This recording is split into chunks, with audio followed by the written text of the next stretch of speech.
Downtown San Francisco continuing to struggle to bounce back after the pandemic. Yeah, as part of the city's effort to build a better Bay Area, the city encouraged downtown landlords to host pop-up shops over the holidays. ABC 7 News reporter Leanne Melendez here with a look at exactly how those pop-up shops are doing. How are they? Well, let's say that they are no longer on life support and they're breathing on their own. How do you like that? That's one? progress. Okay. Well, you know, they opened last October, so 3 months ago, as part of an experiment to bring small businesses to the downtown area, rent-free. Now, after all, there are so many vacant properties downtown, so why not offer them a space that would have gone empty anyway? Some of the stores that popped up in downtown San Francisco are uncommon, unlikely, and peculiar, like Holy Stitch. A description is optional. It's a sewing school and a factory with an alterations department and donation center. In a city that prides itself for being unconventional, it may be a great fit for a downtown that's evolving. A critical aspect that was the property owners had to be willing to provide free rent for the pop-up locations. I started sewing jeans. It's my idea, natural, organic progression of things. As a pop-up, he was given the rare opportunity to open a store in a prime location, a startup, if you will, with all the nuts and bolts. We provided the technical assistance and the permitting and all the stuff that small businesses that would prevent them from just opening up shop downtown. Whack Vegan Donuts is another pop-up. Had you not had this opportunity, do you think you would have made it? No.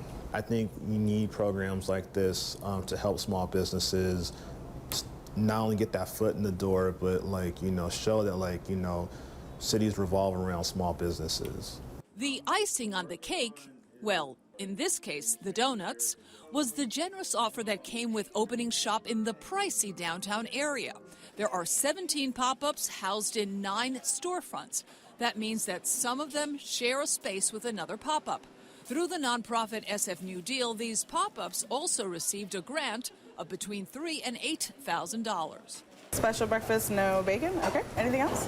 This arrangement gave small neighborhood businesses like Devil's Teeth Bakery a chance to set foot in the downtown area, something that would have been financially impossible just a few years ago.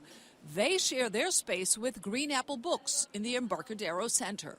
Marrying 2 of our activators together allowed us to get more bang for our buck in terms of people we were supporting and businesses we were supporting, and it allowed the street fund to get that much more energy. Now that their 3-month rent-free leases are up, we asked how many had been successful and ready to renew. So were you thinking of staying past your 3 months? Oh yeah, I barely. Can we announce that? Yeah, I'll be here for more than 3 months.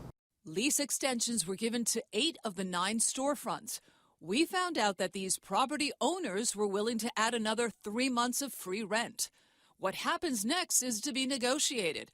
That's when an optimist is born. There'll be a good amount of people that will campaign and say they need to stay. Let's figure out how they can stay. But the downside to any business here is that some people continue to work from home, staying clear of the downtown area. That's why most of these pop-ups have limited hours. The office vacancy rate in downtown remains at 34%. The businesses that we're seeding are not going to be successful solely off the backs of workers. They're going to hopefully succeed because we're going to have more people living downtown. We're going to have more events happening at night. We're going to allow people to drink outside at the bars, and those are going to be reasons they're going to come downtown as well. Tell me what you have learned from this experience. It's not easy, is it? It's not easy. It's not for the faint of heart, but the experience in itself has been the greatest teacher, so we're on a rise. We're on a rise. Now, coming up in the spring, they will announce a new group of pop-up businesses that will be supported again by both the city and property owners. We want to mention that Boston Properties, which owns the Embarcadero Center, offered 4 vacant spaces, and that's the most of any developer. And I think a lot of these developers and property owners are doing this also because they really want that foot traffic, they want the activity. Yeah. So to potentially attract other businesses in the future.